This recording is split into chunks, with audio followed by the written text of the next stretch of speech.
कि हमारा जो इंडिया का एग्जामिनेशन है 12 अप्रैल को होने वाला है। हम सब जानते हैं कि फिजिक्स के अंदर नॉर्मली अगर हम लोग जो बात करते हैं वो इंपॉर्टेंट चीज क्या होती है। इंपॉर्टेंट चीज ये रहती है कि अगर हमें फॉर्मूला पता है, हमें प्रोपोर्शनलिटी समझ में आती है, तो हमारे क्वेश्चंस को इजीली बना सकते हैं। फॉर्मूला शीट्स में आपको दे रहा हूं बेटा, इसमें से आपको 5 से 6 क्वेश्चंस डायरेक्टली आपको फंस सकते हैं पेपर के अंदर। हेलो जय हिंद टू एवरीवन, क्या हालचाल बेटा, कैसे हो? फटाफट से कमेंट कर दीजिए, मैं audible and visible. As we all know that कि हमारा जो इंडिया का एग्जामिनेशन है 12 अप्रैल को होने वाला है, और एग्जामिनेशन से पहले आप लोगों की एक डिमांड थी कि सर हमें फिजिक्स के सारे चैप्टर्स के फ्रॉम यूनिट एंड मेजरमेंट से लेकर अगर हम लोग ऑप्टिक्स चैप्टर की बात करें, हमें एक फॉर्मूला शीट्स मिल जाए। तो इस लेक्चर के अंदर मैं आपको हर एक चैप्टर, चाहे आपका मैकेनिक्स हो, चाहे आपका ग्रेविटेशन हो, रोटेशनल मोशन हो, वर्क पावर एनर्जी हो, फ्लूइड मैकेनिक्स हो, प्रॉपर्टीज ऑफ मैटर्स हो, हीट एंड इलेक्ट्रिसिटी हो, थर्मोडायनेमिक्स हो, साउंड एंड वेव हो, इलेक्ट्रिसिटी, इलेक्ट्रोस्टैटिक्स और मैग्नेटिज्म हो, या ऑप्टिक्स चैप्टर आपका ही क्यों ना हो, मैं हर एक चैप्टर के यहाँ पर आपको फॉर्मूला शीट आपको दे रहा हूँ। और हम सब जानते हैं कि फिजिक्स के अंदर नॉर्मली अगर हम लोग जो बात करते हैं वो इंपॉर्टेंट चीज क्या होती है। इंपॉर्टेंट चीज ये रहती है कि अगर हमें फॉर्मूला पता है, हमें प्रोपोर्शनलिटी समझ में आती है, तो हमारे क्वेश्चंस को इजीली बना सकते हैं। और आप यकीन मानिएगा, ये जो फॉर्मूला शीट्स में आपको दे रहा हूं बेटा, इसमें से आपको 5 से 6 क्वेश्चंस डायरेक्टली आपको फंस सकते हैं पेपर के अंदर। सो चले बिना किसी समस्या, बिना किसी देरी के, चले बेटा आज के अपने लेक्चर को स्टार्ट करते हैं।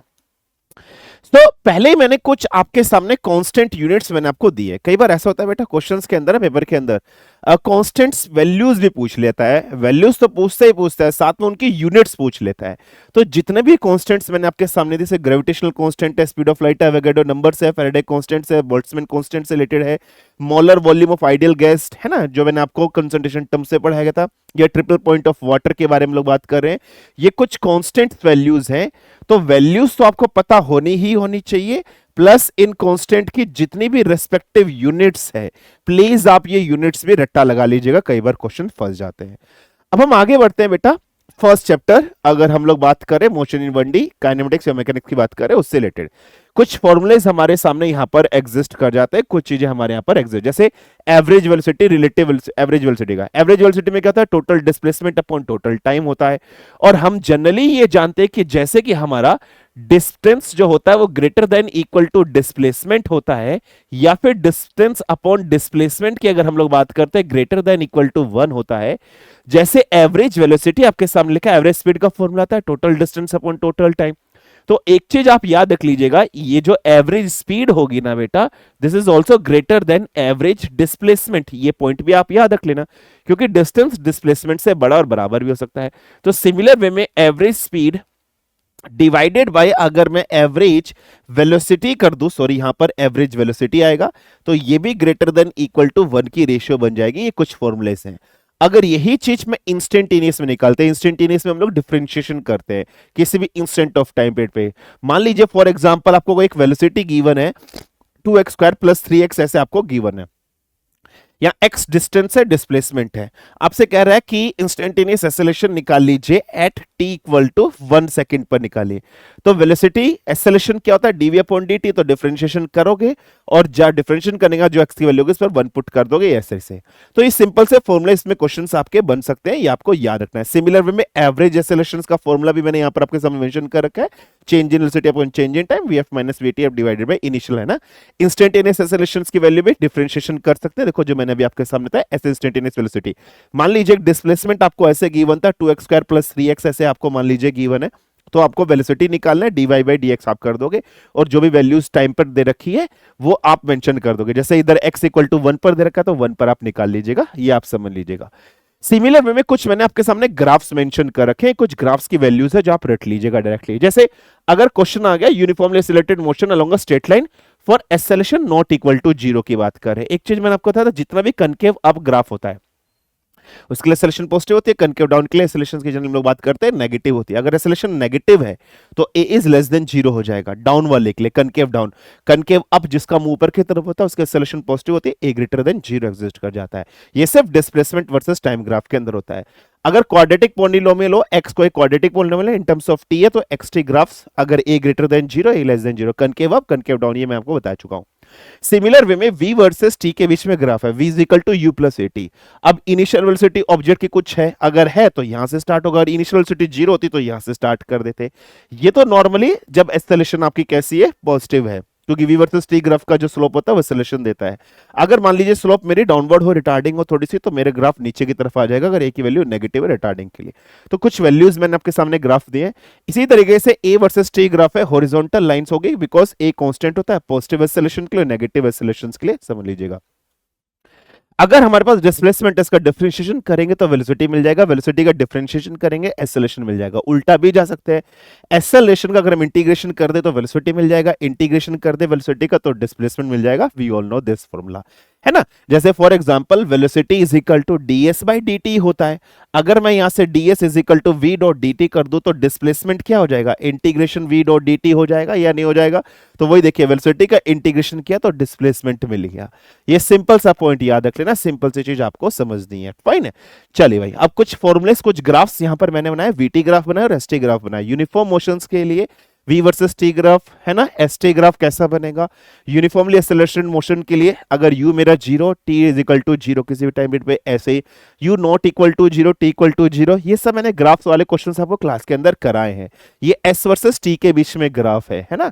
तो किस तरीके से ग्राफ बन रहा है for uniformly accelerated motion, u is not equal मतलब इनिशियल वेलोसिटी 0 नहीं है, कुछ ऑब्जेक्ट्स के अंदर इनिशियल वेलोसिटी है, इनिशियल डिस्प्लेसमेंट एस नोट है, ठीक है। और टी इक्वल टू, देखो कुछ इनिशियल वेलोसिटी है ना बेटा इसके पास v है, तो कुछ इनिशियल डिस्प्लेसमेंट देखो एस नोट डिस्प्लेसमेंट था, तो ग्राफ कुछ यहां पर बनाए गए हैं। तो ऐसे क्वेश्चंस आपसे, ग्राफ से रिलेटेड क्वेश्चंस आपसे पूछे जाएंगे एग्जामिनेशन के अंदर, फाइन है। आगे बढ़ते हैं, फिर आपके पास कुछ और ग्राफ्स दिए गए, जैसे uniformly retarded motion with velocity becomes 0। अगर वेलोसिटी फाइनली आपकी 0 आ जा रही है रिटार्डेड मोशन की, रिटार्डेड मोशन में एक्सेलरेशन नेगेटिव हो जाएगा, तो v plus v is equal to u plus at लिखते हैं, एक्सेलरेशन की वैल्यू माइनस हो जाएगा तो स्लोप डाउनवर्ड हो जाएगा। और जितने भी रिगार्टेड होंगे तो स्लोप ग्रेटर देन 90 हो जाता है। तो सिमिलर वे में s वर्सेस t का ग्राफ ऐसे ही, you then accelerated in opposite direction. तो कुछ ग्राफ्स मैंने आपको बनाया है ना, ये आप ग्राफ रट लेना, सेम क्वेश्चंस ऐसे पूछा जाएगा। और हम सब जानते हैं अगर थीटा ग्रेटर देन 90 होता है तो स्लोप कैसा होता है, यू ऑल नो दैट। और अगर थीटा की वैल्यू लेस देन 90 होती है तो स्लोप आपका कैसा होता है, पॉजिटिव होता है। और यहां पर कैसा होगा, नेगेटिव होगा। और अगर s वर्सेस t कर्व की बात कर रहे हैं, कनकेव अप होगा तो एक्सेलरेशन कैसी होगी, पॉजिटिव, और डाउन होगा तो एक्सेलरेशन होगी नेगेटिव, फाइन है।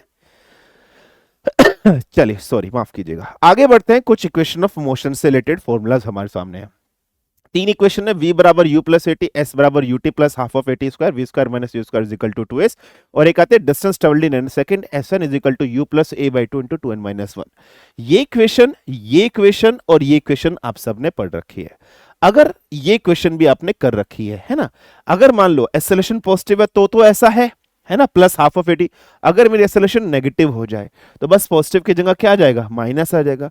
ये डिस्प्लेसमेंट है, डिस्प्लेसमेंट का मतलब change, final displacement x final minus x initial, ऐसे भी लिख सकते हैं। अब आपके दिमाग में आ रहा होगा सर ये क्वेश्चन कैसे बना। तो एक्चुअली में हम लोग जो बात कर रहे हैं, हमारे पास जो इक्वेशन है s is equal to u t plus half of a t square वाली इक्वेशन से ही बना है।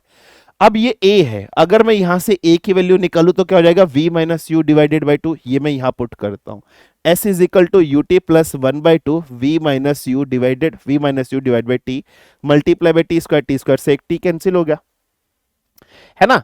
अगर मैं जनरली यहां बात कर रहा हूं 80 स्क्वायर था, तो आप इस इक्वेशन को बाद में सॉल्व कर लीजिएगा, तो कहीं पर जाकर आपका फॉर्मूला बन जाता है। बस आप ये डायरेक्ट वैल्यू याद रख लीजिए, s is equal to u plus v divide by 2, ठीक है, मल्टीप्लाई बाई टी। यहां से ये फॉर्मूला आपका बन गया है एक फॉर्मूला, फाइन है। अगर मेरा ऑब्जेक्ट फ्री फॉलिंग हो, मतलब ऊपर मैक्सिमम से नीचे की तरफ जा रहा है, तो मैक्सिमम पोजीशन पर इनिशियल वेलोसिटी 0, मान लो अगर इनिशियल वेलोसिटी मेरी 0 है ना। अगर taking an upward motion positive, मैंने आपको कहा था नीचे से ऊपर जाओ तो पॉजिटिव लो।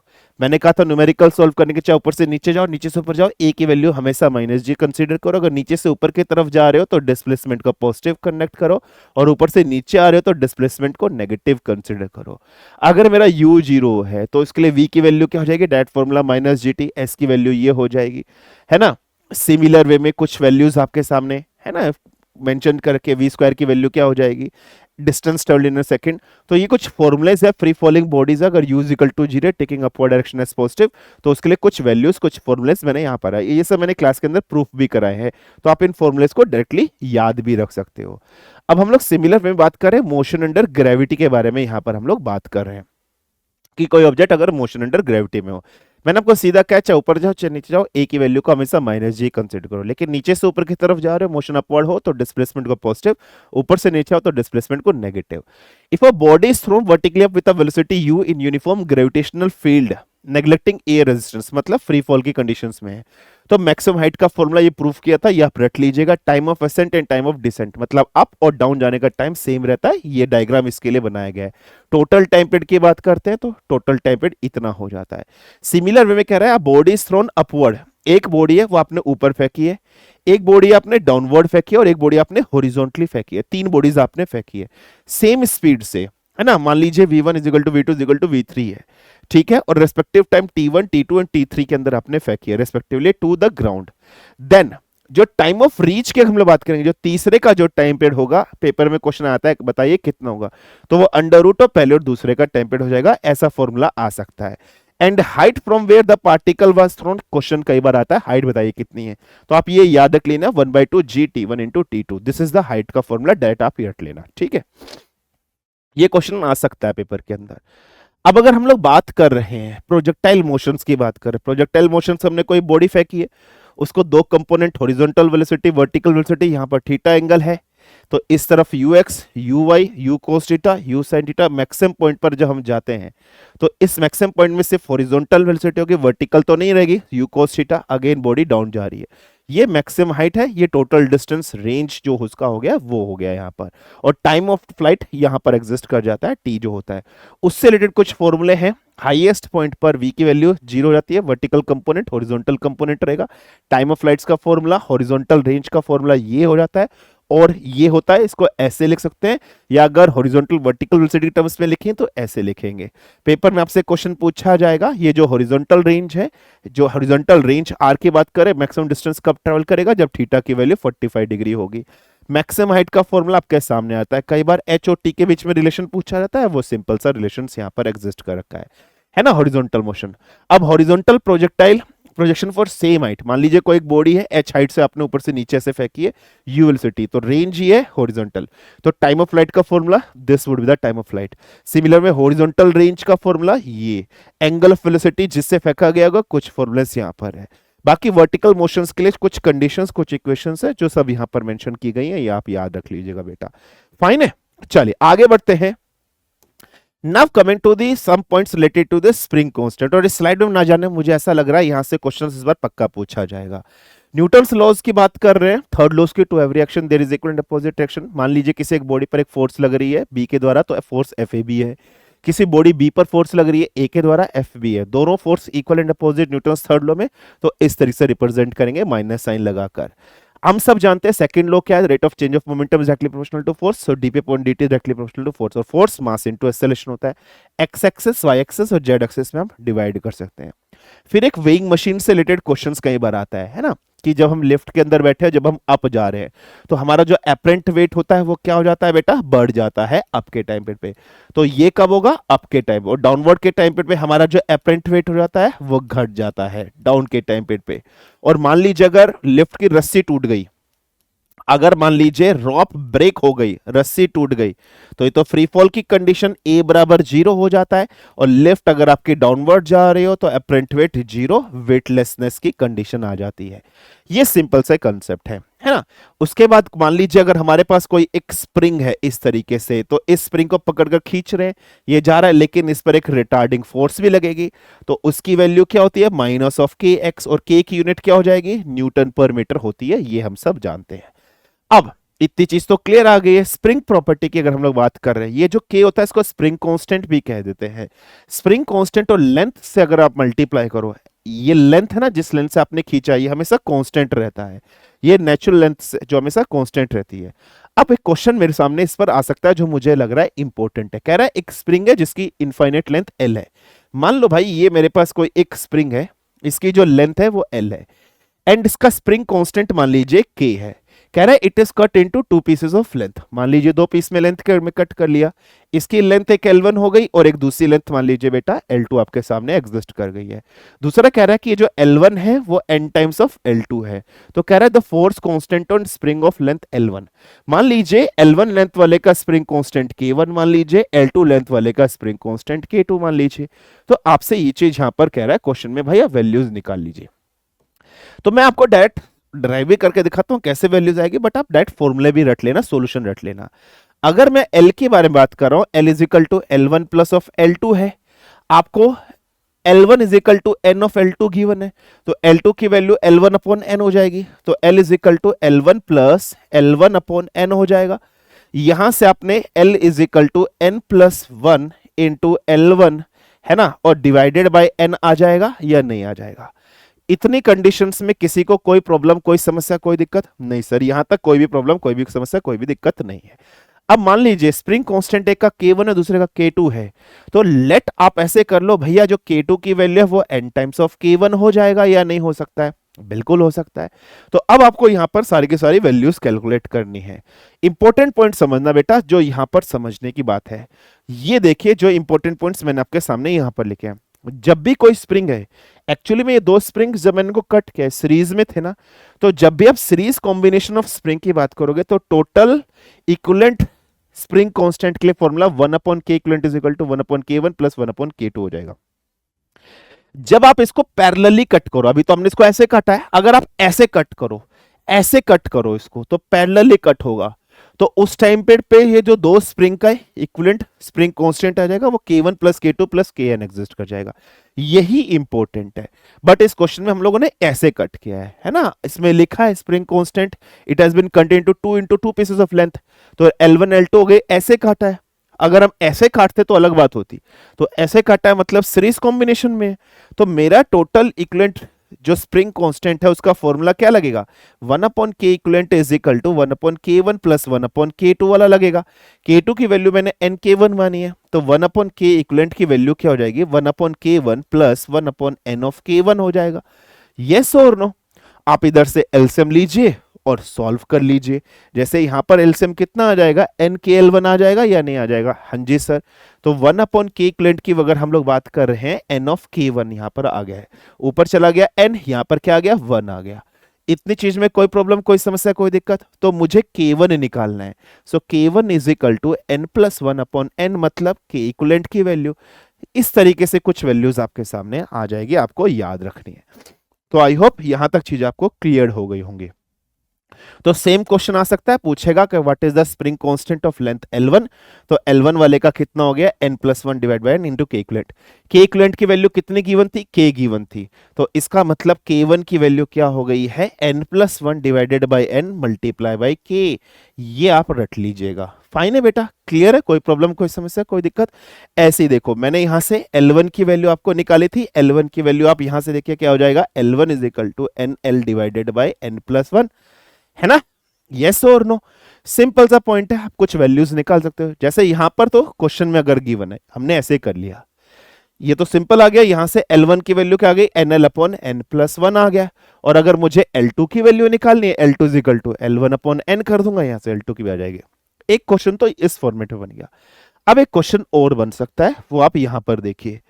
अगर मेरे पास कोई दो स्प्रिंग है, मैंने उनको m/n की रेशियो में काट दिया है, तो बताइए L1 और L2 की वैल्यू m और n की, मतलब मान लीजिए अभी तो मैंने इसको इक्वल रेशियो में काटा है, 1:1 की रेशियो में काटा, तभी तो हाफ हाफ L1 L2 हो गया। मान लीजिए अगर ये पोर्शन 2 होता, ये पोर्शन 3 होता, 2:3 की रेशियो में काट दिया, तो L1 और L2 की वैल्यू कितनी होती? तो आप डायरेक्ट फॉर्मूला रट लो, ml divided by m plus n, L1 L2 की value nl divide by m plus n, और यहां से k into l, K1 L1 is equal to K2 L2, क्योंकि स्प्रिंग कांस्टेंट को लेंथ से अगर आप मल्टीप्लाई कर दोगे वो हमेशा कांस्टेंट रहती है। तो ये कुछ फॉर्मूलेज आप रट लेना बेटा। डन है, अंडरस्टूड? यस और नो? एनी प्रॉब्लम, एनी समस्या, एनी दिक्कत, फटाफट से बताइए। ठीक है बेटा, चलिए आगे बढ़ रहे हैं। अब ये मैंने आपको पुली वाले क्वेश्चंस कई बार कराए हैं पेपर के अंदर। मान लीजिए एक पुली है, कनेक्टेड है इंटरकनेक्टेड बॉडी से, इस तरीके से जा रही है, ये M2 मास है, ये M1 मास है। यहां पर देखो नीचे है, कह लिया है M2 is greater than M1, है ना, डाउनवर्ड में जा रही है। सो इक्वेशन क्या बन जाएगी, M2G minus T is equal to M two dot A, है ना, m2g minus T is equal to m2 dot A. Equation ये ऊपर की तरफ जा रही है, so t minus m1 dot A, है ना, t minus m1 dot g is equal to m1 dot A. दो इक्वेशन आपके सामने बन गई, यहां से डायरेक्ट एक्सेलरेशन का फॉर्मूला और टेंशन का फॉर्मूला आप रट सकते हो। ये मैंने कराया फ्री बॉडी डायग्राम बनाकर। फिर Newton's law for a system आता है, कोई भी एक्सटर्नल फोर्स लगाते हैं किसी बॉडी पर, मान लीजिए बहुत सारी बॉडीज है m1 m2 m3 m4 bodies, उस पर एक्सटर्नल फोर्स F एक्सटर्नल लगाई है, तो F एक्सटर्नल सबके समेशन के बराबर हो जाती हैं। Newton's loss for non inertial frame and inertial frame, देखो इनर्शियल फ्रेम ऑफ रेफरेंस क्या होता है, जहां पर reference moving with constant velocity, अगर कोई ऑब्जेक्ट कांस्टेंट वेलोसिटी मूव कर रहा है इनर्शियल फ्रेम, अगर कोई ऑब्जेक्ट मूविंग विद जी नॉन जीरो एक्सेलरेशन, मतलब एक्सेलरेशन जीरो ना हो, तो non inertial frame. So non inertial frame के लिए क्या होता है, इसमें दो फोर्स रखते हैं, एक रियल और एक स्यूडो फोर्स, काल करते वो m डॉट ए के बराबर हो जाएगा। तो ये कुछ फॉर्मूलेज है, ये आप याद रख लीजिएगा बेटा, फाइन, ये सब पढ़ाया हुआ है। फ्रिक्शन के बारे में जानते हैं, फ्रिक्शन क्या होता है, जो किसी भी बॉडी के मोशन के अपोजिट डायरेक्शन में लगती है ना, वो फ्रिक्शन फोर्स होता है। फ्रिक्शन इज एविल होता है ना, अगर हम लोग बात कर रहे हैं। दूसरा फ्रिक्शन तीन टाइप में एक्चुअली हम लोग बोलते हैं, static, kinetic and limiting friction. Static friction क्या होता है, when a body is about to move, चली नहीं है, मूव करने जा सकती है, टेंडेंसी है उसमें मूव करने के लिए, उसको स्टैटिक फ्रिक्शन हम लोग जनरली कहते हैं। स्टैटिक फ्रिक्शन जो होती है सेल्फ एडजस्टिंग एंड वेरिएबल होती है। काइनेटिक फ्रिक्शन क्या होता है, जब कोई बॉडी मूव कर चुकी है, चलते टाइम पे जो फ्रिक्शन है, काइनेटिक फ्रिक्शन है, ये कांस्टेंट नहीं होती, ये अगर हम लोग बात करें कांस्टेंट होती है, ये वेरिएबल होती है। ये इसमें काइनेटिक फ्रिक्शन एग्जिस्ट करता है, so F K is equal to mu K into N, इसमें F S is equal to mu S into N. अब हम एक चीज जानते हैं, स्टैटिक फ्रिक्शन की जो मैक्सिमम वैल्यू होती है उसको लिमिटिंग फ्रिक्शन कहते हैं। फिर हम एक ग्राफ भी प्लॉट करते थे, है ना बेटा, अगर हम बात करें स्टैटिक फ्रिक्शन की, जीरो और मैक्सिमम वैल्यू होती है, मैक्सिमम वैल्यू को लिमिटिंग फ्रिक्शन कहते हैं। तो ग्राफ हमने देखा, स्टार्टिंग में स्टैटिक फ्रिक्शन, यहां पर मैक्सिमम फ्रिक्शन, काइनेटिक। तो हमने ग्राफ से देखा लिमिटिंग फ्रिक्शन सबसे बड़ी होती है, फिर उसके बाद स्टैटिक और काइनेटिक फ्रिक्शन छोटी है। तो कुछ ग्राफ से रिलेटेड ये चीज मैंने आपको बताई थी, आपको समझाई भी थी। नेक्स्ट है वर्क पावर एनर्जी से। वर्क डन का फॉर्मूला क्या होता है, vector F dot vector S. Vector form को हटा दोगे तो एफ एस कॉस थीटा बन जाता है। थीटा एंगल होता है फोर्स और डिस्प्लेसमेंट के बीच में, वही मेंशन किया गया। मल्टीपल फोर्सेस लग रही है तो उसमें सेम सिंपल्स कंजर्वेटिव प्रिंसिपल्स लगाकर आप ऐसे कर सकते हो। और वेरिएबल फॉर्म में अगर निकालना है वर्क डन, तो एफ डॉट डी एस या D W is equal to F dot D S, ये भी हम जानते हैं। काइनेटिक एनर्जी और मोमेंटम के बीच में रिलेशन है, kinetic energy is equal to P square upon 2m है, ये रिलेशन एग्जिस्ट करता है। फिर उसके बाद अगर हम लोग बात कर रहे हैं पोटेंशियल एनर्जी और फोर्स के बीच में, F is equal to minus D U by D X होता है, या यहाँ पर R मान लिया है ना बेटा। ये फॉर्मूला आया कैसे, यहाँ से, बट आप वो सब मत जाइए, फोर्स और पोटेंशियल एनर्जी के बीच में तो minus D U by D x भी होता है, किसी किसी में R मेंशन किया गया होता है। वर्क एनर्जी थ्योरम जानते हैं, change in kinetic energy work done के बराबर होता है। Power is equal to work done upon time होता है, वर्क डन में एफ एस कोस थीटा लिख दिया, तो हम लोगों ने एफ डॉट डी एस, है ना, वर्क डन को F dot D S vector form में, D S upon D T velocity होता है, तो पावर का फोर्स इंटू वेलोसिटी भी एक फॉर्मूला बन जाएगा बेटा, फाइन है। चलिए आगे बढ़ते हैं। फिर हमारे पास सर्कुलर मोशन से रिलेटेड कोई क्वेश्चंस आते हैं, जैसे हमारे पास लीनियर मोशन में डिस्प्लेसमेंट होता है, तो सर्कुलर मोशन में एंगुलर डिस्प्लेसमेंट होता है। लीनियर मोशन में लीनियर वेलोसिटी होती है, एंगुलर मोशन में एंगुलर वेलोसिटी होती है। लीनियर मोशन में लीनियर एक्सेलरेशन होता है, एंगुलर मोशन के अंदर, लीनियर उसके अंदर, रोटेशनल मोशन के अंदर, सर्कुलर मोशन के अंदर हमारे पास क्या होती है, एंगुलर एक्सेलरेशन होती है ना। तो जैसे वेलोसिटी को हम ds बाई dt लिखते हैं, ऐसे ही ओमेगा एंगुलर वेलोसिटी को हम लोग क्या लिखेंगे, angular displacement upon change in time. Instantaneous velocity है ना, omega is equal to D theta by dt मान लीजिए। ऐसी एंगुलर एक्सेलरेशन, जैसे एक्सेलरेशन को हम लोग क्या करते हैं, dv बाई dt करते हैं, तो ऐसी एंगुलर एक्सेलरेशन को भी यहां पर हम लोग क्या करेंगे बेटा, change in angular velocity divided by change in time. Same concept है, सेम फॉर्मूलाज हैं जो आपको याद रखने हैं। फिर relationship between v is equal to R omega, है ना, वेक्टर फॉर्म के अंदर भी आता है, और सिमिलर वे में a is equal to omega square r भी आता है ना, v is equal to R omega, या a is equal to R alpha. Linear acceleration, angular acceleration, linear velocity, angular velocity के बीच में एक सेंट्रीपिटल फोर्स होती है, Fc is equal to mv square by r। ये v स्क्वायर बाई r क्या हो गया, सेंट्रीपिटल एक्सेलरेशन हो गया, वही मैंने यहां पर आपको बताया गया है। फिर उसके बाद इंपल्स आता है। इंपल्स का मतलब क्या, किसी बॉडी के ऊपर अगर फोर्स लग रही है तो कितने टाइम पीरियड के लिए लग रही है, फोर्स और टाइम के बीच में रिलेशन होता है, इंपल्स कहते हैं। और हम लोगों ने जनरली पढ़ा है इंपल्स क्या है, चेंज इन मोमेंटम भी एग्जिस्ट करता है। तो impulse of force F acting on a body is defined as F dot D T, या जे इज इक्वल टू, देखो लिखा है इम्पल्स क्या होता है, चेंज इन मोमेंटम होता है, लिखा है ना, इम्पल्स इज व्हाट बेटा, चेंज इन, इसको इम्पल्स मोमेंटम थ्योरम भी कह देते हैं। आई होप ये पॉइंटर्स भी आपको क्लियर है, फाइन है, अंडरस्टूड, कोई प्रॉब्लम, कोई समस्या, कोई दिक्कत नहीं है। अब कुछ वैल्यूज यहां पर मैंने आपको दे रखे जिसके मोमेंट ऑफ इनर्शिया आपको याद रखने हैं, जैसे solid sphere, hollow sphere, ring का ये हो गया है, डिस्क का क्या होता है, होलो सिलेंडर का, सॉलिड सिलेंडर का, उसके बाद ये रोड की बात कर रहे हैं, है ना, एज पर, सेंटर पर, उसके बाद स्क्वायर प्लेट का, रेक्टेंगुलर प्लेट का, क्यूबॉइड का, ये कुछ आपको याद रखना है। कुछ फॉर्मुलेज एग्जिस्ट करते हैं, जैसे moment of inertia I is equal to M R square होता है ना। ऐसे अगर हम लोग टॉर्क की बात कर रहे हैं, torque is equal to vector R cross F होता है, या आर एफ साइन थीटा आप लोग जनरली बोल देते हो, और एक unit vector N cap direction बताने के लिए, यूनिट क्या होती है इसकी, न्यूटन मीटर होती है ना, जनरली अगर हम बात करें न्यूटन मीटर होती है। सिमिलर वे में अगर हम लोग बात कर रहे हैं, एंगुलर मोमेंटम होता है, एंगुलर मोमेंटम क्या होता है, वेक्टर आर क्रॉस पी होता है, या फिर आर पी साइन थीटा आप लोग इस तरीके से भी मेंशन कर सकते हो। पी क्या, लीनियर मोमेंटम है, linear momentum mass into velocity होता है, तो यहां पर पुट कर लीजिए, मान लीजिए थीटा की वैल्यू 90, डायरेक्शन हटा लीजिए, तो क्या आपके पास आ गया बेटा, यहां से mvr भी आ गया है। अब v बराबर क्या होता है, आर ओमेगा होता है, यहां पर पुट कर लीजिए, तो यहां आपके पास क्या आ गया, एम आर स्क्वायर ओमेगा आ गया है ना, एल, और हम सब जानते हैं आई बराबर क्या होता है, मोमेंट ऑफ इनर्शिया बराबर एम आर स्क्वायर होता है, तो एल का एक फॉर्मूला और आ गया, आई ओमेगा, तो आपके सामने एल के वेरियस फॉर्मूले एग्जिस्ट कर गए। इसी तरीके से था laws of conservation of angular momentum, उसमें क्या होता है, जैसे न्यूटन्स का जो सेकंड लॉ होता है, सेकंड लॉ में क्या होता है भाई, DP upon DT is equal to force होता है, तो मोमेंटम किसका एनालॉगी है बेटा, एंगुलर मोमेंटम का, तो यहां पर क्या आ जाएगा, डीएल बाई डी, और जो फोर्स है ये किसका होता है, टॉर्क का होता है, तो सिंपल सा कंसेप्ट यहां पर आ गया। तो ये सब चीज आपको याद रखनी है। मान लीजिए कहता है कि अगर आपके फोर्स कांस्टेंट है या फोर्स जीरो है ना, तो मोमेंटम की वैल्यू बता दीजिए क्या होगा।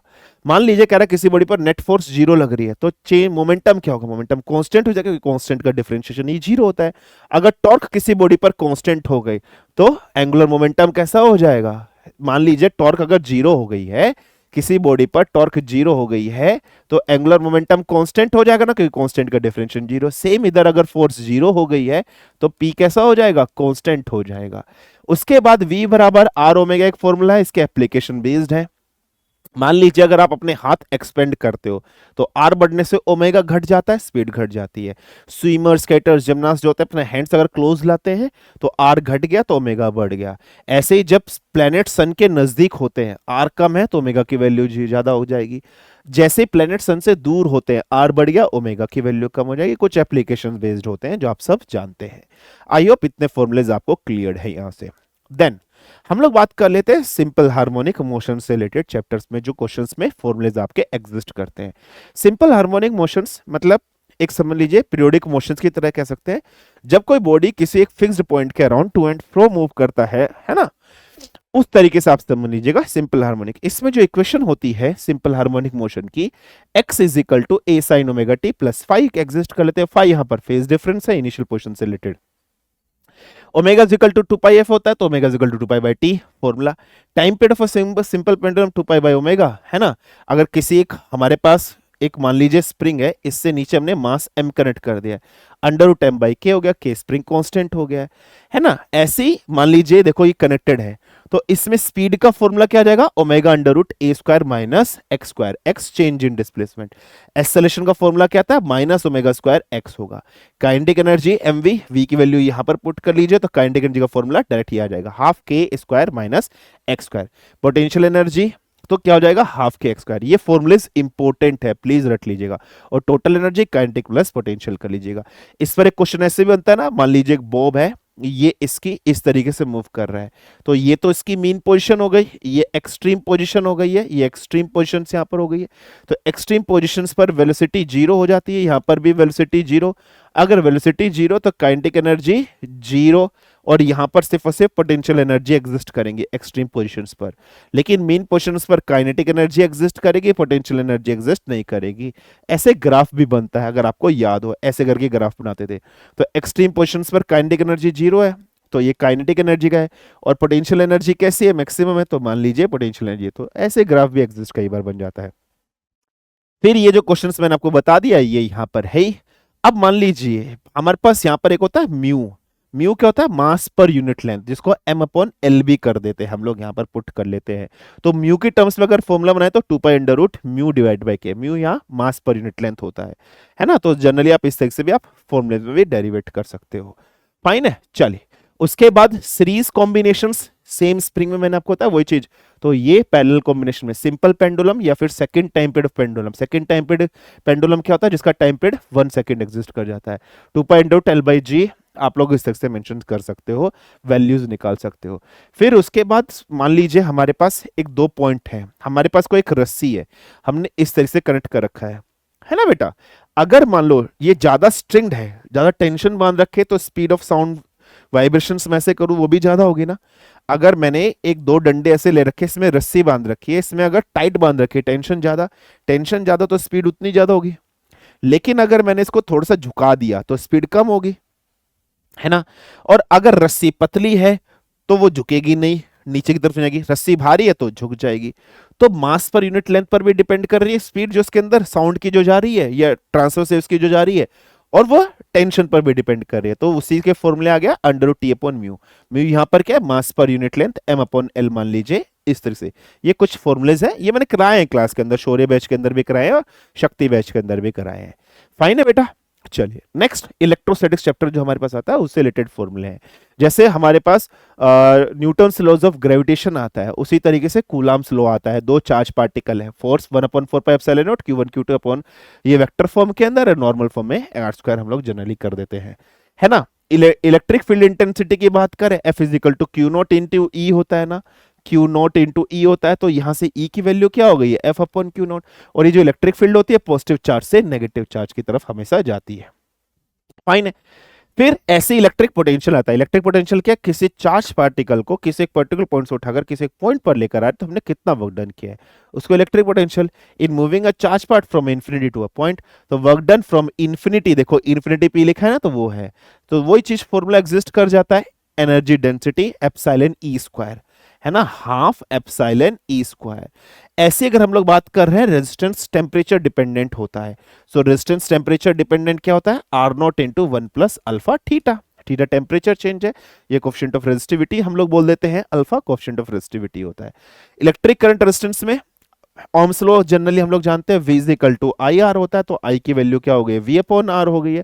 चेंज इन पोटेंशियल से करंट फ्लो करता है हमेशा, हम सब जानते हैं, तो इसको V final minus V initial या V2 minus V1 upon are करके भी लिख सकते हैं, वही लिखा है मैंने यहाँ पर। Electric current change in I is equal to Q upon T होता है ना, वही फॉर्मूला लिखा है। ऐसे ही electric current in a conductor, इसमें हम लोगों ने यहाँ पर एक फॉर्मूला मैंने डाला, I is equal to NEAVD, drift velocity. जब किसी वायर के अंदर करंट फ्लो होता है तो इलेक्ट्रॉन मूव करते हैं, इलेक्ट्रॉन जिस स्पीड से मूव करते हैं, ड्रिफ्ट वेलोसिटी। इलेक्ट्रॉन्स का जो मूवमेंट होता है वो करंट के मूवमेंट से अपोजिट होता है, तो करंट को ड्रिफ्ट वेलोसिटी के टर्म्स में लिखेंगे, I is equal to NEAVD। A क्या? एरिया, V क्या हो गया? ड्रिफ्ट वेलोसिटी हो गया। ड्रिफ्ट वेलोसिटी को लैम्डा अपॉन टॉ भी कर सकते हैं, रिलैक्सेशन टाइम, है ना, ये फॉर्मूला है। तो यहां से एक फॉर्मूला बस ये रखना ड्रिफ्ट वेलोसिटी का, ये भी हो जाएगा half E capital E upon है multiply by T. Mass, electric field, charge, time period सब कुछ गिवन है, और I is equal to NEAVD। तो ऐसे इलेक्ट्रिकल रेजिस्टेंस का भी एक फॉर्मूला आता है, ये फॉर्मूला सबको पता है, VD का फॉर्मूला इस सबको मैंने यहां पर डाल दिया, तो यहां से मेरे पास कुछ फॉर्मूला आ जाता है, और E is equal to V upon L होता है। हम सब जाते हैं ना, V is equal to E dot D होता है, या E is equal to V upon D होता है। ये फॉर्मूले मैंने आपको बताए हैं, इलेक्ट्रिक पोटेंशियल, EMF, है ना, और लेंथ, कोई कंडक्टर की जो लेंथ है उसकी बात कर रहे हैं। तो उससे रिलेटेड हमारे पास I के बाद ये फॉर्मूला एग्जिस्ट कर जाता है ना। तो यहां से ये सब फॉर्मूलेज आप यहां पर देख लीजिए। इलेक्ट्रिकल रेजिस्टेंस की अगर हम लोग बात कर रहे हैं तो इलेक्ट्रिकल रेजिस्टेंस का फॉर्मूला एग्जिस्ट कर जाएगा। सिमिलर वे में रेजिस्टिविटी का फॉर्मूला आ जाएगा। ये रेजिस्टेंस है ना बेटा, ये हमारे पास रेजिस्टेंस हो गया, है ना, रेजिस्टिविटी, है ना, इस तरह से कुछ फॉर्मूलेज एग्जिस्ट कर जाएंगे आपके सामने। तो भैया ये कुछ वेरी फॉर्मूलेज है, आपको याद रखना है। ओम की यूनिट, रेजिस्टेंस की यूनिट ओम होती है ना बेटा। रेजिस्टिविटी की ओम मीटर होती है ना, और या फिर सीमेंस ओम इनवर्स मीटर, है ना।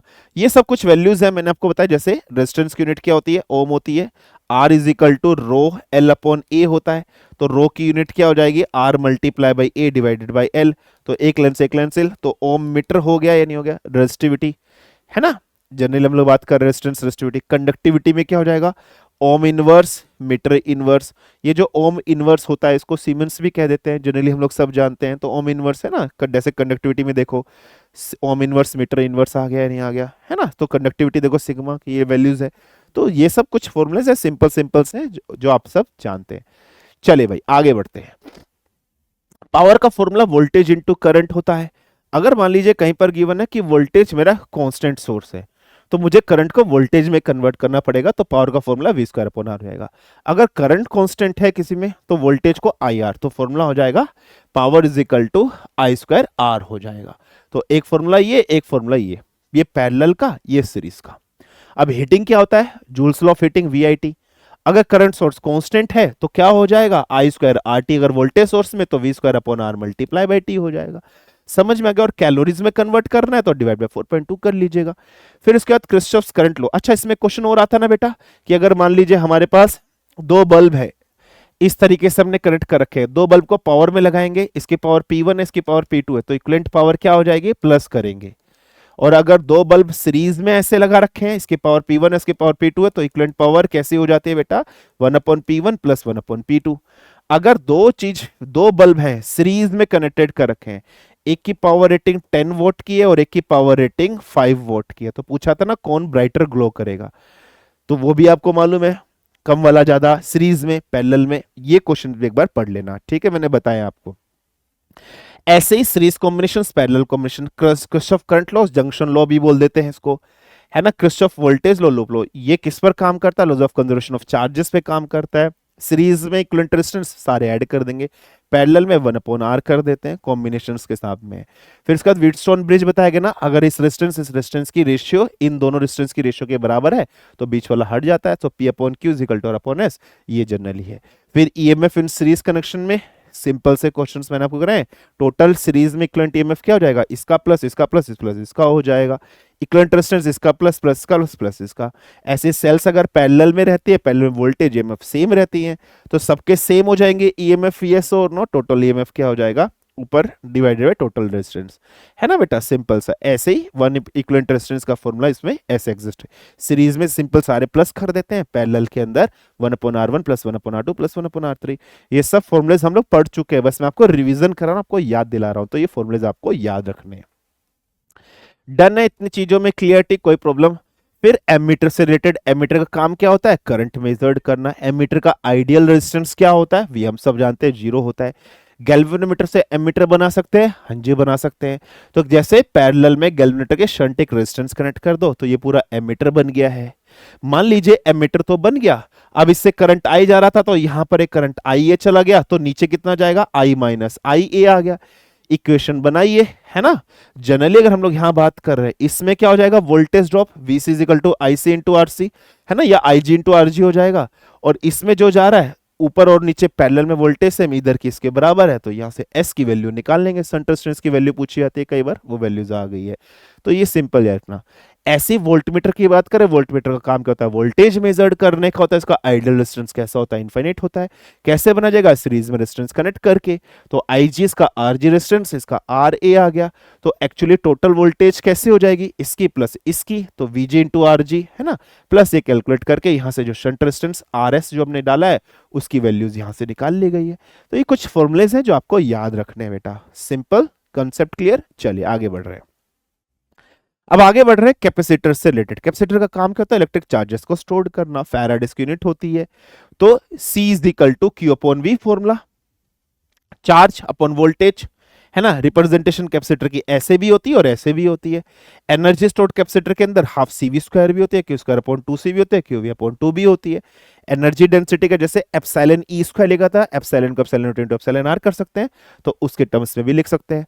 K क्या होता है, डाइलेक्ट्रिक कांस्टेंट। डाइलेक्ट्रिक कांस्टेंट डालने के बेनिफिट्स आपको पता है बेटा। डाइलेक्ट्रिक कांस्टेंट डालने से जो दो प्लेट अगर नहीं डाली हमने तो चिपकने का डर रहता है। डाइलेक्ट्रिक कांस्टेंट क्या होता है बेटा, ये कोई मेटल नहीं है, नॉन मेटल्स नहीं है, इंसुलेटर्स नहीं है, सेमीकंडक्टर नहीं है। जनरली अगर हम लोग बात करते हैं, ये चार्जेस के फ्लो को पास तो कर रहा है ना, मैंने आपको बताया था, ठीक है। और इसको डालने से बेनिफिट क्या होता है, कैपेसिटेंस इंक्रीज हो जाता है। तो वही सब बेनिफिट्स है, ये सब हमने डाल दिया गया। है ना। पैरेलल प्लेट कैपेसिटर का फॉर्मूला क्या होता है, without dielectric epsilon A by D होता है, विद डाइलेक्ट्रिक देखो के एप्सिलॉन हट गया तो के टाइम्स बढ़ गया, नहीं बढ़ गया, वो आ गया। स्फेरिकल कैपेसिटर का formula 4 pi epsilon naught R होता है। ऐसे अगर हमारे पास एक कैपेसिटर है, दो रेडियस, एक रेडियस ए है एक बी है, तो अगर आपसे पूछ लिया जाए कि भाई इसका स्फेरिकल कैपेसिटर कितना एग्जिस्ट कर जाएगा, है ना, 2 पॉइंट पर, तो 4 pi epsilon naught A B upon B minus A. ऐसे अगर मान लीजिए यहाँ का K1 दे रखा है, यहाँ का KA दे रखा है, या K1 K2 दे रखा है, K1 K2 KA बाहर का दे रखा है, ऐसे K के टर्म्स में निकलना है तो फॉर्मूला ये एग्जिस्ट कर जाएगा। नेक्स्ट क्या है, सिलेंड्रिकल कैपेसिटर्स के टर्म्स में फॉर्मूला है तो 2 pi epsilon naught log B upon A, है ना, फैराड पर मीटर आ गया, है ना। कैपेसिटर किस पर डिपेंड करता है, एरिया, दो प्लेट्स के बीच डिस्टेंस और डाइलेक्ट्रिक मीडियम पर, है ना। E is equal two upon epsilon not, ये फॉर्मूले आ गए, सरफेस चार्ज डेंसिटी होती है। यस, फोर्स एक्सपीरियंस्ड कितना होगा, पैरेलल प्लेट कैपेसिटर से Q square upon 2A epsilon not. ये छोटे छोटे से फॉर्मूलेस थे जो मैंने आपको लेक्चर नोट्स में भी कराए गए, वही सेम फॉर्मूलेस यहाँ पर, इनका डिटेल एक्सप्लेनेशन अगर आपको देखना है कैसे आया है वो सब मैंने आपको कराया हुआ है, तो आप वहां से देख सकते हैं लेक्चर्स में से। चलिए आगे बढ़ रहे हैं, कुछ कॉम्बिनेशंस। मैंने आपको बताया कैपेसिटर के अंदर सीरीज में पैरेलल वाला फॉर्मूला लगता है, पैरेलल में सीरीज, वही फॉर्मूला एग्जिस्ट कर रहा है, ठीक है। कैपेसिटर अगर हमने कोई डाइलेक्ट्रिक डाल दिया तो कैपेसिटेंस तो बढ़ जाता है, कितना बढ़ गया, K टाइम्स बढ़ गया। फिर उसके बीच में फॉर्मूलेज हैं कुछ छोटे छोटे से, इसमें ये जरूर याद रख लेना, सरफेस चार्ज डेंसिटी से रिलेटेड क्या फॉर्मूला बन जाता है, ये कई बार पूछ लिया जाता है, ठीक है। चलिए आगे बढ़ रहे हैं। अब हमारे पास मैग्नेटिज्म से रिलेटेड आ रहा है कि magnetism field due to a moving point charge के द्वारा कितनी होती है, वो फॉर्मूला डायरेक्ट फॉर्मूले है, बायट-सैवर्ट लॉ वाला फॉर्मूला यहाँ पर आ गया है ना। सिमिलर में मैग्नेटिक फील्ड स्ट्रेट वायर के द्वारा कितनी, जिस मैंने क्लास में आपको कराए हैं, डेरिवेशन के साथ पूरे कराए हैं। Magnetic field infinite long wire के द्वारा किसी पॉइंट पर निकालनी है, कितनी हो जाएगी। मैग्नेटिक फील्ड सर्कुलर लूप के अंदर कितनी होगी, सेंटर पर कितनी होगी, एक्सिस पर कितनी होगी, ये वैल्यूज है।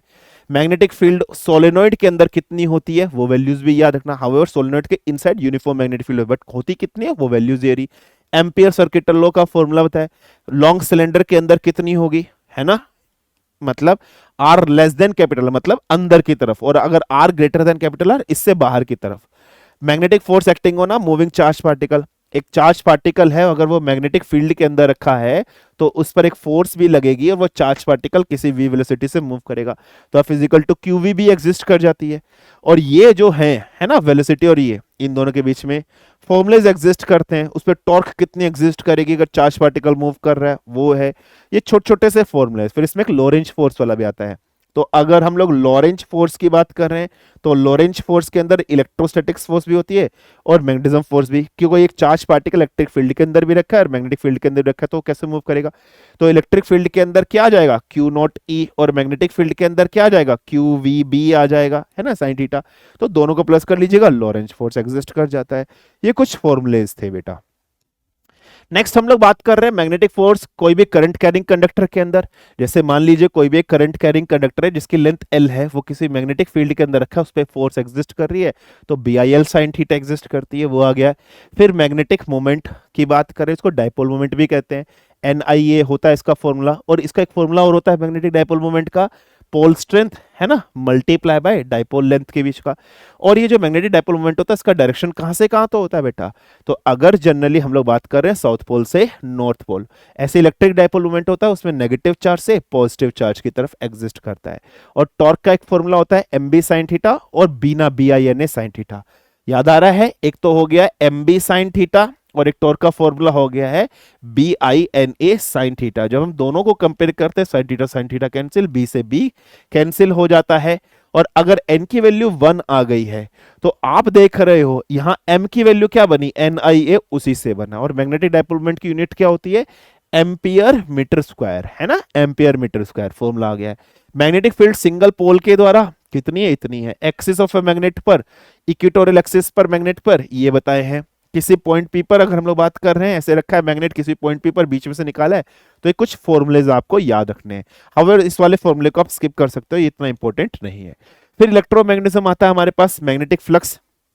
मैग्नेटिक फ्लक्स क्या है कि number of magnetic lines of force passing through a surface normally, है ना, कितनी मैग्नेटिक फील्ड लाइंस किसी ऑब्जेक्ट से नॉर्मली पास कर रहे हैं, उसको मैग्नेटिक फ्लक्स कहते हैं, है ना, हम लोग जानते हैं। तो वही फॉर्मूला है यहां से, phi is equal to integration B dot ds। ऐसे ही फैराडे लॉ आता है। फेडे लॉ क्या कहता है कि किसी भी कॉइल से जब फ्लक्स लिंकेज होता है, फ्लक्स लिंकेज की वजह से ईएमएफ प्रोड्यूस होता है। और लेंज लॉ क्या कहता है, लेंज लॉ कहता है कि कॉज जो प्रोड्यूस होता है वो इफेक्ट्स को चेंज करता है, कॉज एंड इफेक्ट आता है, तो माइनस साइन वही कर रहा है, is equal to minus D phi by D T आता है ना। जनरली मान लो अगर मेरे पास कोई एक लूप है, सोलेनॉइड है, उसके अंदर मैंने n नंबर ऑफ टर्न्स बना रखे हैं, उसके अंदर से n number of turns loops बना रखे हैं, उसके अंदर से जब मैं मैग्नेट मूव कराता हूं और उसके एक तरफ वोल्टमीटर कनेक्ट कर लिया, तो मैं ये देखता हूं जैसे ही मैग्नेट उस लूप के अंदर से आती है तो ईएमएफ प्रोड्यूस हो रही है। अगर मैं नंबर ऑफ टर्न्स बढ़ाऊंगा तो ईएमएफ ज्यादा टर्न्स होगी, तो वही E is equal to minus N D phi by D T होता है ना।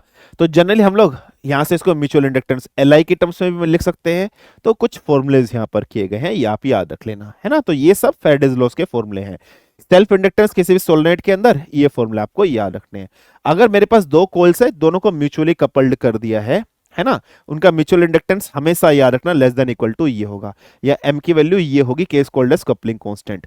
फिर ट्रांसफार्मर की बात आ गई, step up step down transformer होते हैं। अगर स्टेप अप है तो फाइनल वोल्टेज इनिशियल वाले से ज्यादा होगी, स्टेप डाउन है तो ये वाली इससे कम होगी। इसका वोल्टेज और नंबर ऑफ टर्न्स मतलब EA मल्टीप्लाई में प्राइमरी वाली वोल्टेज, है ना, इन दोनों का प्राइमरी वोल्टेज प्राइमरी टर्म्स का product secondary voltage secondary terms के बराबर होगा। तो ये कुछ रेशियो हो गई है, लेकिन करंट इनवर्सली प्रोपोर्शनल एग्जिस्ट करता है, जिसको हम लोग टर्न्स रेशियो जनरली हम लोग कह देते हैं। फाइन है, सिंपल सा है। और ट्रांसफार्मर किस प्रिंसिपल पे काम करता है, Faraday law of electromagnetic induction पर ही काम करता है। तो अगर कोई पूछे कि भैया किस प्रिंसिपल पे काम करता है, तो Faraday law of electromagnetic induction पे काम करता है ट्रांसफार्मर। फिर ऑप्टिक्स से रिलेटेड कुछ फॉर्मुलेज हमारे सामने आ जाते हैं, ऑप्टिक्स वाले चैप्टर से रिलेटेड। सबसे पहले reflection angle of incidence is equal to angle of reflection होता है। Incident ray normal and reflected same plane में एग्जिस्ट करती हैं। मिरर की प्रॉपर्टी से रिलेटेड आता है, मिरर इमेज कैसी बनाता है, लेटरली इन्वर्टेड बनाता है ना। और अगर हम लोग बात कर रहे हैं वर्चुअल इंडक्ट बना रहा है, जितनी दूर ऑब्जेक्ट मिरर से होगा उतनी दूर इमेज मिरर से होगी। अगर ऑब्जेक्ट को हमने थीटा एंगल से, मिरर को थीटा एंगल से मूव करा दिया है तो इमेज 2 थीटा एंगल से मूव हो जाती है। ऑब्जेक्ट मिरर की तरफ v वेलोसिटी से जा रहा है, तो अगर रिलेटिव वेलोसिटी ऑब्जेक्ट और इमेज के बीच में निकालनी है 2v एग्जिस्ट कर जाती है। फिर इसमें कुछ मिरर फॉर्मुलेज आते हैं, 1/v plus 1/u is equal to 1/f होता है। जनरली हम जानते हैं f इज इक्वल टू क्या होता है, focal length is equal to r/2 होता है ना, f is equal to r/2 होता है। तो जनरली अगर मैं करूं तो 1/f या इस टर्म से भी हम लिख सकते हैं। मैग्निफिकेशन का फॉर्मूला है height of image height of object minus v/u, वो सब फॉर्मूले लिखे गए हैं। अगर मैं इस वाले टर्म्स को डिफरेंशिएट कर दूं तो मेरे पास कुछ फॉर्मूले dv/du, ये कुछ डिफरेंशिएट करने पर कुछ फॉर्मूले छोड़ दीजिएगा आप। उसके बाद अगर हम लोग यहां बात कर रहे हैं, एक आता है Newton's formula xf is equal to f square. कह रहा है x and y are the distance along the principal axis of the object and image respectively from the principal focus. Principal focus से ऑब्जेक्ट और image का distance, focus से, pole से नहीं, focus से। तो this formula can be used with distance mention, तो ये फॉर्मूला आ सकता है। तो ये डिस्टेंस कहां से, फोकस से मेजर कर रहे हैं। Optical power is equal to 1/f होता है, पावर का यूनिट की डायप्टर होती है, और फोकल लेंथ हमेशा किस में होनी चाहिए, मीटर में होनी चाहिए, है ना बेटा। ऐसे ही अगर हम लोग आगे बढ़ रहे हैं तो हमारे पास रिफ्रैक्शन से आता है। तो रिफ्रैक्शन क्या होता है, स्पीड वन मीडियम के अंदर दूसरे मीडियम के अंदर, लेकिन हमारे पास एक एब्सोल्यूट, तो ये फॉर्मूला कौन सा है, एब्सोल्यूट रिफ्रैक्टिव इंडेक्स। और अगर रिलेटिव रिफ्रैक्टिव इंडेक्स बोल दिया, जैसे मैंने ऐसे कर दिया, तो ये क्या हो जाएगा, μ1/μ2। ऐसे मतलब चेंज कर लो ना, मतलब refractive second body with respect to first. तो जनरली हम जानते हैं रिफ्रैक्टिव इंडेक्स और वेलोसिटी इनवर्सली प्रोपोर्शनल एग्जिस्ट करती है, जैसे आप यहां देख लीजिएगा। और एक स्नेल्स लॉ आता है, sine of angle of I divide by R, उसकी वैल्यूज भी एग्जिस्ट कर रही है ना। उसके बाद एंगल ऑफ डेविएशन का फॉर्मूला आ गया है, सिंपल। अच्छा, रिफ्लेक्शन के अंदर एंगल ऑफ डेविएशन कितना होता है, delta is equal to 180 degree minus angle i plus of angle r होता है ना। Angle of deviation simple reflection के केसेस के अंदर। फिर टोटल इंटरनल रिफ्लेक्शन की कंडीशंस है, डेंजर से रेयर मीडियम में जाना चाहिए, और जो एंगल ऑफ इंसिडेंस है वो क्रिटिकल एंगल से ज्यादा होना चाहिए, तो ही रेयर ऑफ लाइट जिस मीडियम से आ रही है उसी मीडियम में जाएगी। तो ये सब पॉइंट मैंने यहाँ पर आपके सामने मेंशन कराए गए। फिर डिस्पर्जन से रिलेटेड क्वेश्चंस आ गए, कुछ फॉर्मूलेस एग्जिस्ट करते हैं हमारे सामने। जैसे एक इंपॉर्टेंट फॉर्मूला ये हमारे पास आता है, ये डेल्टा क्या हो गया, एंगल ऑफ डेविएशन जो भी हो गया, ए क्या हो गया, एंगल ऑफ प्रिज्म हो गया, आई क्या हो गया, एंगल ऑफ इंसिडेंस हो गया, ई क्या हो गया, एंगल ऑफ इमर्जेंट हो गया, ये वाला जो एंगल है, एक ये आ जाता है। फिर एक आता है आर प्लस आर डैश की वैल्यू ए होती है, ये फॉर्मूला हमारे पास, मतलब ये दोनों एंगल ए के बराबर होगा। ऐसा क्यों होगा, क्योंकि एक्चुअली अगर मैं एक पैरेललोग्राम यहां पर ले रहा हूं यहां पर, तो ये प्लस ये 180 डिग्री के बराबर होगा। और फिर मैं एक ट्रायंगल ये लूं, तो जैसे मान लो मैंने एक ट्रायंगल ले लिया, तो ए प्लस, मान लो A plus N dash is equal to 180 degree हो जाएगा। तो यहां से एन डैश की वैल्यू 180 डिग्री माइनस ए आ गया। अब अगर मैं एक ट्रायंगल ये वाला ले लूं, ये वाला, तो r r dash plus N dash is equal to 180 degree हो जाएगा या नहीं हो जाएगा? यस और नो? अच्छा, जनरली मैं यहां से अगर एन डैश की वैल्यू की बात करूं तो ये 180 माइनस ए है, तो r plus r dash plus 180 minus a is equal to 180, 180 से 180 कैंसिल, तो r प्लस आर डैश की वैल्यू a आ गई ना, तो डायरेक्ट वैल्यूज भी आप रख सकते हो। ये कुछ फॉर्मूले हैं। फिर आता है मिनिमम अगर डिस्पर्जन हो, या डेल्टा अगर मेरा मिनिमम होना चाहिए, तो उसका फॉर्मूला क्या आता है? Sine a plus del m by d sine a by two. ये सब कब आया? जब मेरा आर डैश के बराबर हो जाता है और आई ई के बराबर हो जाता है। आई किसके बराबर होता है? तब ई, तब डेल्टा बराबर डेल्टा एम हो जाता है ना। फिर उसके बाद डेल्टा और रिफ्रैक्टिव इंडेक्स के बीच में, सो delta is equal to mu minus 1 into angle of prism से रिलेटेड क्वेश्चन आ जाता है। मैग्नीफाइंग पावर सिंपल माइक्रोस्कोप में डी अपॉन म्यू नोट, है ना, इन्फिनिटी पर इमेज बनेगी। ये कुछ फॉर्मूलेस हैं माइक्रोस्कोप के अंदर, 1 प्लस डी एफ। ऐसे ही लेंस फॉर्मूला आता है 1 upon V minus 1 upon U is equal to 1 upon F होता है। ऐसे ही मैग्निफिकेशन का फॉर्मूला H2 अपॉन H1 होता है। ऐसे ही magnification is equal to V upon U हो जाता है ना भाई? क्लियर है? कोई प्रॉब्लम, कोई समस्या, कोई दिक्कत? फिर कंपाउंड माइक्रोस्कोप्स के वेरियस फॉर्मूलेस हमारे सामने एग्जिस्ट कर रहे हैं, एस्ट्रोनॉमिकल टेलीस्कोप के, टेरेस्ट्रियल टेलीस्कोप के। फिर उसके बाद ये इंपॉर्टेंट है बेटा, प्लीज इसको पढ़ लेना कि what is the resolving power of microscope. तो ये होती है वेवलेंथ से रिलेटेड पूछ लेता है, कह रहा है अगर हम लोग वेवलेंथ को बढ़ाएंगे तो रिजॉल्विंग पावर माइक्रोस्कोप की बढ़ेगी घटेगी? तो वेवलेंथ को बढ़ाओगे तो ये घट जाएगी। टेलीस्कोप की बात कर रहे हैं, वेवलेंथ को बढ़ाओगे तो ऐसे। ये फॉर्मूले भी कई बार पूछ ले जाएंगे, तो ये दो फॉर्मूले मोस्ट इंपोर्टेंट है, प्लीज आप इनको याद कर लीजिएगा। ठीक है भाई? नेक्स्ट ग्रेविटेशन वाला जो चैप्टर है उससे रिलेटेड फॉर्मूलेज आ रहे हैं।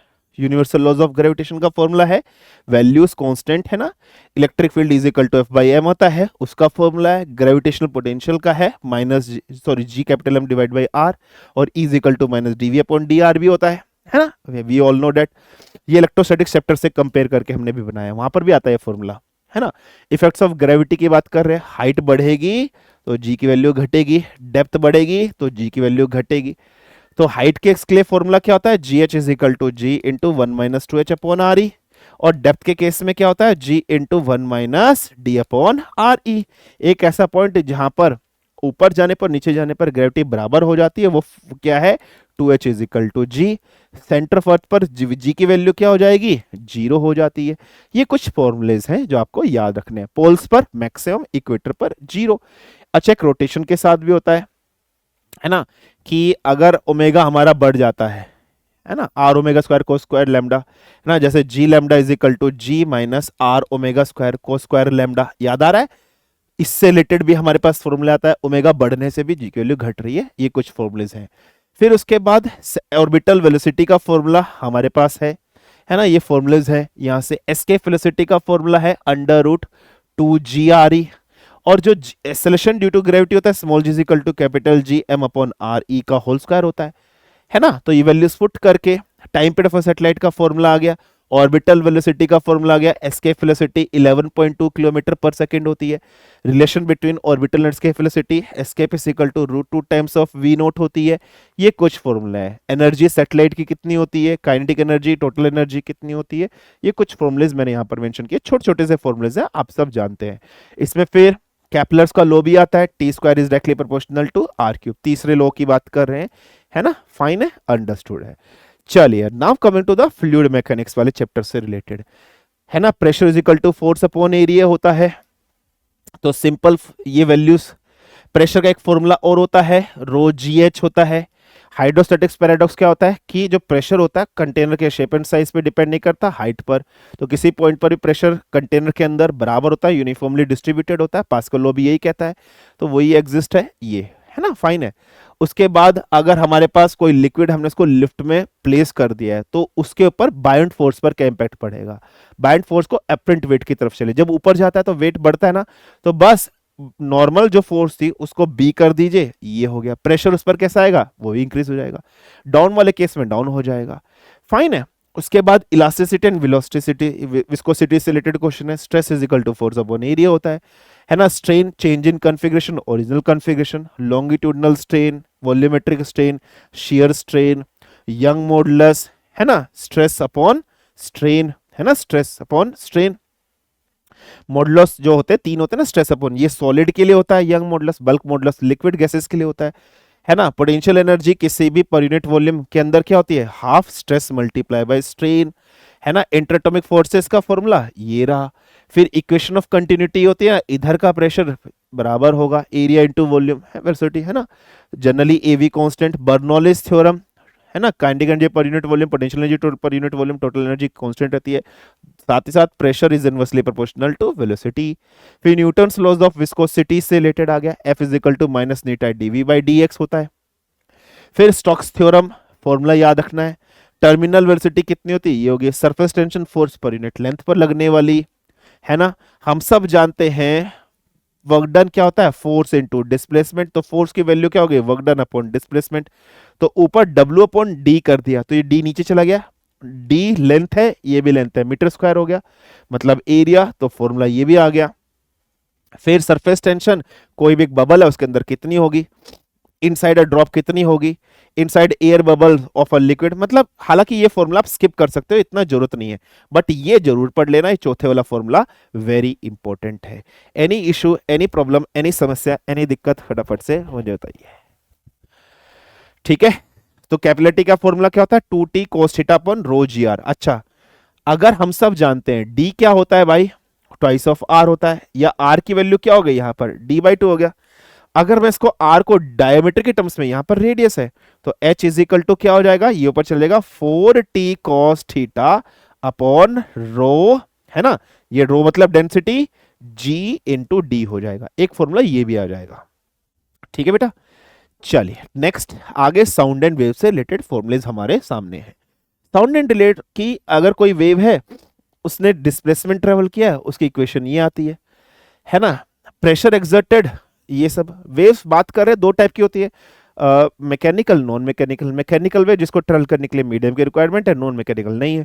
फिर ट्रांसवर्स एंड लॉन्गिट्यूडनल। ट्रांसवर्स क्या होती है, जो ऐसे चलती है जहां पर direction of propagation of wave and particle perpendicular हो, जहां पर वेव और पार्टिकल सेम डायरेक्शन में जाए वो लॉन्गिट्यूडनल है। लॉन्गिट्यूडनल में कंप्रेशन एंड रेयरफेक्शन होता है, और उसमें ट्रांसवर्स में क्रस्ट एंड ट्रफ होता है ना, सिंपल सा है। फिर स्पीड की अगर हम लोग बात कर रहे हैं, तो speed of sound wave E upon rho, E elasticity है, सॉलिड के अंदर ज्यादा, लिक्विड में कम, और सबसे कम गैस के अंदर है ना बेटा, इलास्टिसिटी पर। अगर वाई यंग मॉडुलस है सॉलिड के अंदर, फॉर्मूला ये हो जाएगा। अगर कोई लिक्विड के अंदर निकालना है तो इलास्टिसिटी में बी आ जाएगा, और गैसेस के टर्म्स में निकालना है बेटा, तो वही बल्क मॉडुलस गैस, उसमें दोनों में काम करता है। फिर फॉर्मूले में वेरिएशंस करते हैं, तो gamma r t upon m. R क्या है, यूनिवर्सल गैस कांस्टेंट, 8.314 जूल पर मोल केल्विन, है ना, यूनिट होती है ना बेटा। जूल पर मोल केल्विन यूनिट होती है या नहीं होती है, बिल्कुल होती है। फिर टी यहां पर क्या है, टेम्परेचर है, एम क्या है, मॉलिक्यूलर मास है। ये जो होती है टेम्परेचर पे डिपेंड करती है। फॉर टेम्परेचर 1 डिग्री सेल्सियस बढ़ने से speed of light, speed of sound 0.161 metre per second से राइज करेगी। मॉलिक्यूलर मास से इनवर्सली प्रोपोर्शनल होती है। मान लीजिए एक हाइड्रोजन गैस है, ऑक्सीजन गैस है, इसका मॉलिक्यूलर वन मास 1 है, इसका मॉलिक्यूलर मास 16 है ना, मान लीजिए 1632 है, तो जनरली ऑक्सीजन के लिए स्पीड ऑफ साउंड कम होगी, इसके लिए ज्यादा होगी, है ना। दूसरा प्रॉपर्टीज आती है इंटेंसिटी। इंटेंसिटी एम्पलीट्यूड पर डिपेंड करती है, तो इंटेंसिटी ऑफ साउंड जो है वो एम्पलीट्यूड पर डिपेंड करती है, और जो यूनिट होती है वो डेसिबल होती है, डीबी होती है। तो 1 डीबी की भी बात करेंगे बेटा, ये भी याद रख लेना, वॉट पर मीटर स्क्वायर आता है, इंटेंसिटी की यूनिट हम लोग बात कर रहे हैं। तो लाउडनेस, इंटेंसिटी मतलब लाउडनेस होता है, ये इंपॉर्टेंट लॉगरिथमिक फंक्शन होता है बेटा, 10 log base 10 i upon i nought. I nought क्या, पीक लाउडनेस, ठीक है। तो या फिर याद रखना intensity 2 pi square f square a square rho v, ये फॉर्मूलेस कुछ आप याद कर सकते हो। तो इंटेंसिटी लॉगरिथमिक फंक्शन है, dB watt per metre square में भी आप इस से भी याद कर सकते हो। देन आता है इलेक्ट्रोमैग्नेटिक इंडक्शन से रिलेटेड कुछ फॉर्मूलेस, है ना। गॉस लॉ इलेक्ट्रिसिटी के लिए क्या होता है, e dot d is equal to q upon epsilon not.